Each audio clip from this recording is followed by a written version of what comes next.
Amigos, nossa conversa de hoje é sobre a família e a escola, tá? Educar nunca foi fácil. Se a criança, nosso filho, fosse uma máquina cibernética, como os robôs, aqueles produzidos pelos laboratórios de inteligência artificial, bom, bastaria a gente implantar uma boa programação no seu cérebro e ligar a chave, tá? Na hora de dormir, em vez de tentar convencê-lo a desligar o celular, a parar de jogar no computador, bastaria desligar a chave. Simples assim. Mas nossos filhos ainda são biológicos, com cérebros que se desenvolvem sozinhos, embora sejam tão programáveis como os robôs, mas com diferenças fundamentais, tá? Uma delas é o componente emocional que não existe nos robôs, ainda. Outro é o fato de que a sua programação é realizada o tempo todo, durante toda a vida e por uma infinidade de programadores. Podemos comparar dizendo que o robô é o sistema Windows nos computadores. O nosso filho é o sistema Linux, tá? Para quem conhece, o Windows já vem com programação de fábrica, ninguém mexe nele, ninguém altera. Já o Linux é de programação livre, todo mundo mete a mão. Essa programação dos nossos filhos é realizada ao mesmo tempo pelas informações genéticas e biológicas que ele recebe de herança, né? Mas principalmente pela forma como ele percebe e sente todo o mundo que está à sua volta, tá? Isso significa que a programação de nosso filho é feita tanto pelos genes recebidos por herança biológica, como também por uma série de coisas, como por exemplo, a forma como ele percebe e sente o relacionamento que ele tem com a gente. A forma como ele percebe e sente o mundo que está à sua volta. A forma como ele se relaciona com o resto da família e com os amigos. A forma como ele percebe e sente a relação com os professores e colegas. A forma como ele se emociona com os programas de TV, com os jogos pelo computador, com as conversas pelas redes sociais. A forma como ele se entusiasma ou até despreza os livros que ele lê, ou que não lê, os conteúdos das aulas que ele assiste ou que ele dorme, e tudo mais, tá? E como esses cérebros de cada uma dessas crianças, esses cérebros são diferentes, isso significa que a forma deles perceberem, sentirem, se emocionarem, se entusiasmarem, desprezarem as coisas, varia muito de um para o outro. Não existe um padrão de comportamento emocional. Isso a gente percebe ao analisar a diferença de comportamento entre irmãos, mesmo que esses irmãos estejam vivendo na mesma casa, sujeitos à mesma educação, com os mesmos pais, com a mesma família e tudo mais. Mas nem tudo é desesperador, tá? Já que sempre existe alguma coisa em comum em todos esses cérebros, em todas essas mentes. E é esse algo em comum que nós devemos buscar para podemos interferir de forma positiva nessa programação, tá? Para que seja construído nele um equilíbrio emocional e uma segurança afetiva que vai defendê-lo de qualquer sentimento ruim, qualquer emoção negativa, qualquer tristeza, qualquer ansiedade, qualquer angústia que possa aparecer por aí. Como é que nós vamos fazer isso?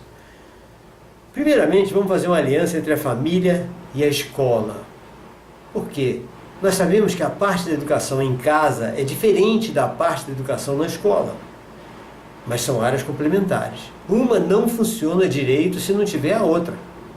Sabemos também que pais nunca aprenderam a serem pais nem a educar seus filhos. Os pais tentam fazer a sua parte por intuição. Essa educação doméstica, que visa o quê? Formar pessoas equilibradas emocionalmente e com a segurança afetiva necessária para estar de bem com a vida. Os professores aprenderam nas faculdades a educar, mas essa educação tem outro significado. Ela visa desenvolver o conhecimento e a intelectualidade da criança e do adolescente, visando o seu sucesso profissional. E agora? Primeiro de tudo, a família deve entender que muitas das características dos seus filhos só vão ser percebidos pelos professores na escola. Então é importante ouvir o que cada professor pode dizer do filho, sem aquela de Ah não, quem conhece meu filho muito bem sou eu. Nada disso. Nós em casa, nós pais, conhecemos as características que nossos filhos apresentam em nossa casa e na nossa frente. Mas não conhecemos as que ele apresenta ao se ver livre e solto entre os colegas de sua turma e sem estarem sendo observados por nós. E para que a gente possa garantir o seu desenvolvimento correto, etc., nós vamos precisar ouvir os professores e buscar dicas para essa nossa parte da educação ter efeitos positivos. Lembrem que a nossa, em casa, é a que vai garantir a felicidade, desde que sejam construídos o quê? O equilíbrio emocional e a segurança afetiva que só nós, pais, em casa, podemos dar. Nesse nosso encontro de hoje, nós vamos apresentar algumas dicas que podem ajudar na parte da construção do equilíbrio emocional e da segurança afetiva. Vamos a elas? Primeira dica: escuta ativa. Eu adoro falar disso, porque a gente tem um erro gravíssimo, a gente não ouve nossos filhos. Pare tudo para ouvir o filho quando você perceber que ele precisa dizer alguma coisa. Nem sempre vai ser fácil ele conseguir dizer o que ele está sentindo, porque ele pode estar pensando que o que ele disser você vai criticar, vai servir para ser punido, alguma coisa assim. Ele tem que ter liberdade para sentir que pode falar e que você vai ouvi-lo. Há assuntos, principalmente na adolescência, como sentimentos, emoções que aparecem, atrações afetivas e até sexuais na adolescência, que nem ele mesmo está entendendo por que está aparecendo isso. E por causa disso ele vai precisar de apoio emocional, apoio afetivo, para se entender até.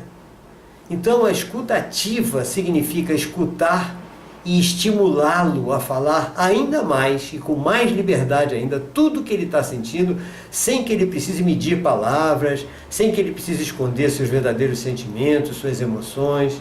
É isso. Escuta ativa significa não interromper a frase do garoto no meio, mesmo que a gente já saiba o que ele vai dizer. Escuta ativa significa procurar entender o que ele está sentindo, mesmo que ele não consiga se expressar corretamente. E a partir daí dá todo o apoio emocional que ele precisa nesse momento. Essa é a primeira dica. Segunda dica: afeto paternal e maternal e limites. Os pais costumam abraçar, beijar, dar carinho e afagar seus filhos e ir mostrando o que é certo e o que é errado enquanto são bebês. Isso reduz um pouco na fase da infância. Infelizmente, reduz mais ainda e quase se anula a partir da adolescência. Gente, não mudou nada. Tem que continuar da mesma forma. Dar amor verdadeiro significa dar afeto e impor limites o tempo todo e durante toda a vida. Afeto preenche a necessidade da satisfação emocional. Limites preenche a necessidade da segurança emocional. Então é satisfação emocional e segurança emocional que vão construir isso, esse caráter que a gente precisa. Não é por acaso que o consumo de maconha e a procura de atitudes de risco, de autopunição, de autoflagelação aumentam na mesma proporção em que o afeto paternal e maternal e a imposição de limites vão sendo reduzidos. Mas é muito clara essa relação. Qualquer pesquisa séria nesse campo mostra isso. O ser humano, como falamos no início, difere muito do robô exatamente por ser constituído de uma parte emocional dominante. Sem o preenchimento dessa parte emocional, surge a carência afetiva e a falta de segurança emocional. E na medida que essa carência afetiva e essa insegurança emocional aumentam, surge o quê? Ansiedade, angústias e até estados depressivos que podem ser muito graves.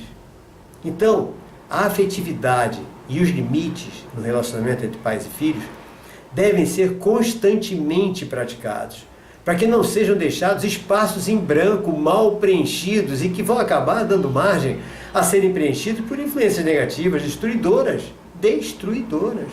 É verdade. Dedique sempre algum tempo para estar com ele, mesmo sem falar nada, só estar junto dele, observando o que ele faz, mostrando que você está à disposição e que sempre ele terá esses momentos, por mais ocupado que você seja no resto da semana toda. Um abraço em cada um desses momentos É uma troca de afeto que só constrói toda essa segurança emocional que ele mais precisa. Vamos à terceira dica sobre a escola e os estudos.